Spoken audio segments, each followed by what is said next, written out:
Turmeric ginger shots, elderberry syrup, vitamin C tablets. No one likes to be sick. So it's 100% understandable why we're all intrigued by products that promise to boost our immune system.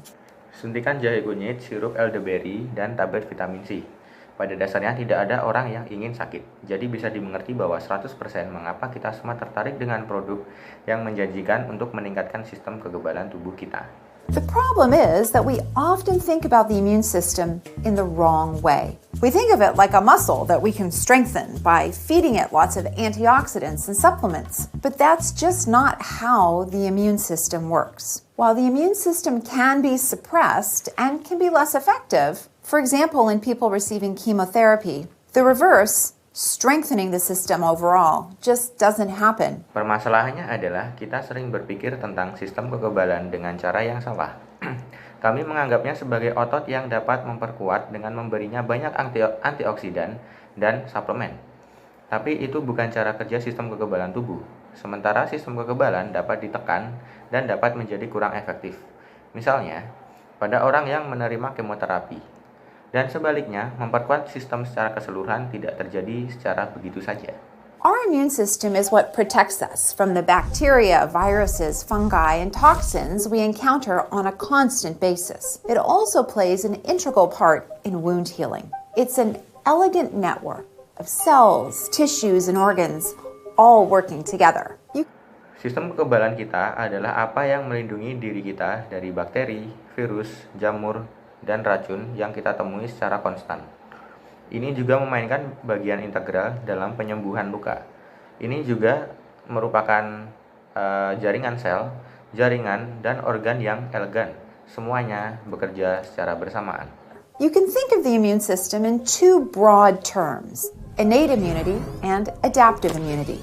Innate immunity means non-specific defense mechanisms, and this is our first line of protection. It helps fight off pathogens before they cause a problem. It's like a bouncer at the door of a club. The innate immunity keeps invaders out or neutralizes them shortly after entry so they don't start a fight inside. It can only recognize self, meaning what's allowed in the club, and non-self, meaning what's not allowed inside. Think the physical barriers of our skin, the hairs in our nose, the eyelashes that blink out dirt, even vaginal discharge that prevents infections. Anda dapat memikirkan sistem kekebalan dalam dua istilah umum, kekebalan bawaan dan kekebalan adaptif. Imunitas bawaan berarti mekanisme pertahanan non-spesifik, dan ini adalah garis perlindungan pertama. Ini membantu melawan patogen sebelum menyebabkan masalah di dalam tubuh. Ini seperti penjaga sebuah pintu klub. Imunitas bawaan membuat penyerang keluar atau menetralkan mereka dengan segera setelah masuk ke dalam tubuh sehingga mereka tidak memulai perlawanan di dalam. Ini hanya mengenali diri, yang berarti apa yang diperbolehkan bukan diri, dan berarti apa yang tidak diperbolehkan di dalam. Pikirkan penghalang fisik kulit kita, bulu-bulu di hidung kita, bulu mata yang mengeluarkan kotoran, bahkan keputihan yang mencegah terjadinya infeksi.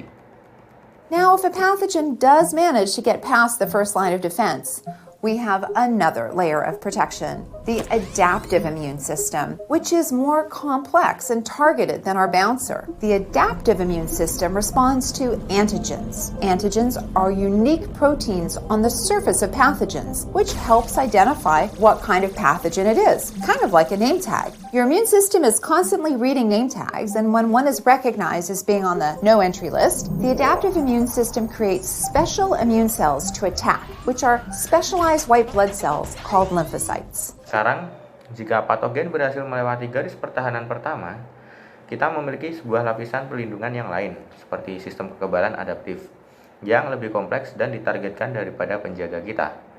Sistem imun adaptif merespon antigen. Antigen adalah protein unik permukaan patogen yang membentuk dan mengidentifikasi jenis patogen tersebut. Ini seperti sebuah name tag. Sistem kekebalan Anda terus-menerus membaca label nama, dan ketika seseorang dikenali sebagai daftar larangan masuk, sistem kekebalan adaptif akan secara otomatis menciptakan sel kekebalan khusus untuk menyerang, yang merupakan sel darah putih khusus yang disebut limfosit.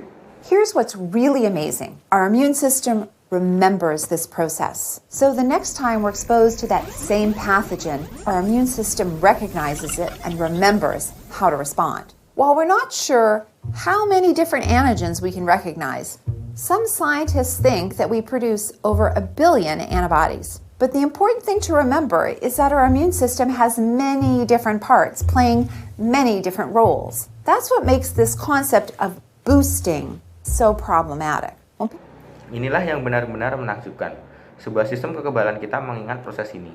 Jadi pada saat kita terkena patogen yang sama, sehingga kekebalan kita mengenalinya dan mengingat bagaimana cara meresponnya. Meskipun kami tidak yakin berapa banyak antigen berbeda yang dapat kami kenali, beberapa ilmuwan berpikir bahwa kami menghasilkan lebih dari 1 miliar antibodi di dalam tubuh kita. Tetapi yang penting untuk diingat adalah bahwa sistem kekebalan kita memiliki banyak bagian berbeda yang memainkan banyak peran berbeda. Itulah yang membuat konsep meningkatkan ini begitu bermasalah. When people say boost the immune system, what do they even mean? Do they mean boost the histamine that's released when exposed to poison ivy? Well, that would make you itch a lot more. Do they mean supercharge your T and B cells? Might that lead your body to attack its own cells, as we see with autoimmune conditions? Instead of thinking of a muscle that you can strengthen with one simple exercise, a better analogy may be a garden. Ketika orang mengatakan meningkatkan sistem kekebalan, apa sebenarnya yang mereka maksud?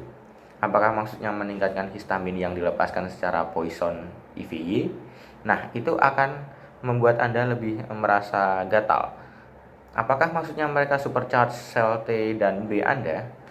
Mungkinkah itu membuat tubuh Anda menyerang selnya sendiri? Seperti yang kita lihat dengan kondisi yang bernama autoimun. Alih-alih memikirkan otot yang dapat Anda perkuat dengan satu latihan sederhana, analogi yang lebih baik mungkin adalah sebuah taman. The immune system has many components, just like a garden has many kinds of plants. Each plant needs just the right amount of sun, shade, and water. Too much sun might help one plant, but destroys another. Increasing any single element can throw off the balance of the ecosystem overall. If you're getting all the nutrients you need from a healthy, balanced diet, taking more of a single vitamin won't help your immune system function any better overall. For some vitamins, if you take in more than you need, your body will just get rid of the excess as waste. Vitamin supplements are only needed if you have a true, real deficiency. In fact, some studies tell us that vitamins and supplements, when they're not medically needed, may have negative effects. Things can go wrong with our immune system, for sure, like allergies, or autoimmune conditions, and failure to catch abnormal cells. But the reasons for each of these things are complex and often not fully understood. And they certainly won't be solved by some immune-boosting miracle pill. Sistem kekebalan tubuh Anda memiliki banyak komponen. Seperti halnya taman yang memiliki banyak jenis tanaman. Setiap tanaman membutuhkan jumlah matahari, naungan, dan air yang tepat. Terlalu banyak sinar matahari dapat membantu satu tanaman, tetapi menghancurkan yang lainnya. Meningkatkan elemen tunggal apapun dapat merusak keseimbangan ekosistem secara keseluruhan. Jika Anda mendapatkan semua nutrisi yang Anda butuhkan dari diet yang sehat dan seimbang, mengonsumsi lebih banyak satu vitamin tidak akan membantu sistem kekebalan Anda berfungsi lebih baik secara keseluruhan. Untuk beberapa vitamin, jika Anda mengonsumsi lebih dari yang Anda butuhkan, tubuh Anda hanya akan membuang kelebihannya sebagai sebuah limbah. Suplemen vitamin hanya diperlukan jika Anda benar-benar mengalami kekurangan yang nyata. Faktanya, beberapa penelitian memberitahu kita bahwa vitamin dan suplemen ketika tidak diperlukan secara medis mungkin memiliki efek yang negatif. Hal-hal yang bisa salah dengan kekebalan kita pasti, seperti sebuah alergi atau kondisi autoimun dan kegagalan untuk menangkap sel-sel abnormal. Tapi alasan untuk masing-masing hal ini menjadi rumit dan seringkali tidak sepenuhnya dipahami oleh sebagian besar orang. Dan mereka pasti tidak akan terpecahkan dengan beberapa pil ajaib penambah kekebalan tubuh.